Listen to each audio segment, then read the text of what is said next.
संघर्षरू सफलता पाइथिबा अन्य एक चेहरा हेउछंती खुदराम टुडू।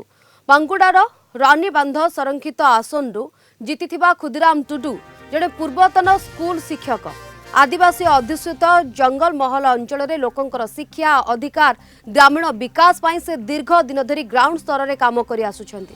जड़े शिक्षक मंत्री हेबा पछरे तांकर वर्ष वर्षर संघर्ष रही। तेज सांताल संप्रदाय आसीथिबा जोएल मुर्मू उत्तर बंगाल पछुआ और आदिवासी अंचल प्रतिनिधित्व करुछंती जोएल मुर्मू।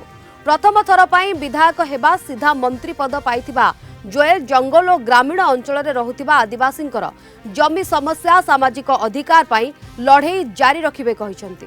अति पछुआ वर्गर आसीथिबा नदियार चांदबाउरी अनुसूचित जातीय अवहेलित श्रेणी रे विकास पाई दीर्घ दिन हेब काम करुछंती। बिना कोनोसी हाई प्रोफाइल पृष्ठभूमि रे केवल समाजसेवा बल से एही सफलता पाइछंती।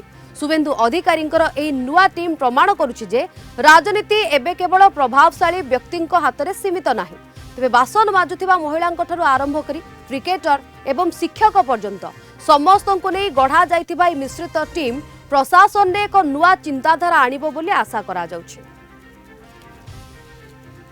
अधिक आलोचना करबा ए संपर्क में आम सहित लाइव रे जोड़ी होती कोलकाता ब्यूरो हेड प्रमोद महांती। प्रमोद, ये जो चेहरा 5 जनकर सामना को आसुची ये गोटे बड़ सशक्तिकरण वार्ता देउछि।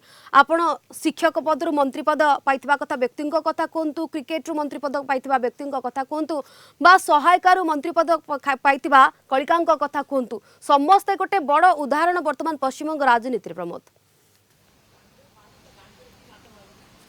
देखो पश्चिमबंग मुख्यमंत्री शुभेन्दु अधिकारी जो 41 जनिया मंत्रिमंडल गठिंट कार्यत विभिन्न दिगरु दृष्टांत सृष्टि करमे देखा पाई जंगल महल ठारू आरंभ कर पार्वत्यांचल उत्तर बंग ठारू आरंभ कर दक्षिण बंग विभिन्न क्षेत्र में से सामंजस्य रखी मंत्री पद देइछंती एवं सबुठारु चर्चार प्रसंग पलटि 6 जन मंत्री जे कि राष्ट्रमंत्री भाव शपथ नहीं एवं सेमानक मध्यरु आमे जानती जे गृह सहायिका एवं से आज 2500 टंकारु 4500 टंका मासिक रोजगार करथिले एवं से जनसंपर्क रक्षा करिबा महिला मानकु संगठित करिबा एवं बीजेपी दल सहित ओतप्रोत भाव संपृक्त हेबा द्वारा से विधायिका होइचंती आउसग्राम रु एवं से आज मंत्री पद पाइचंती। से होचंती कलिका माझी एवं सेहीपरि आमे जदि देखिबा जे क्रीड़ा जगतर प्रमुख व्यक्तित्व अशोक दिंडा एवं से मध्य राष्ट्र मंत्री भाव होइचंती। कारण आमे 2010 को जदि आमे फेरी जिबा जे एशिया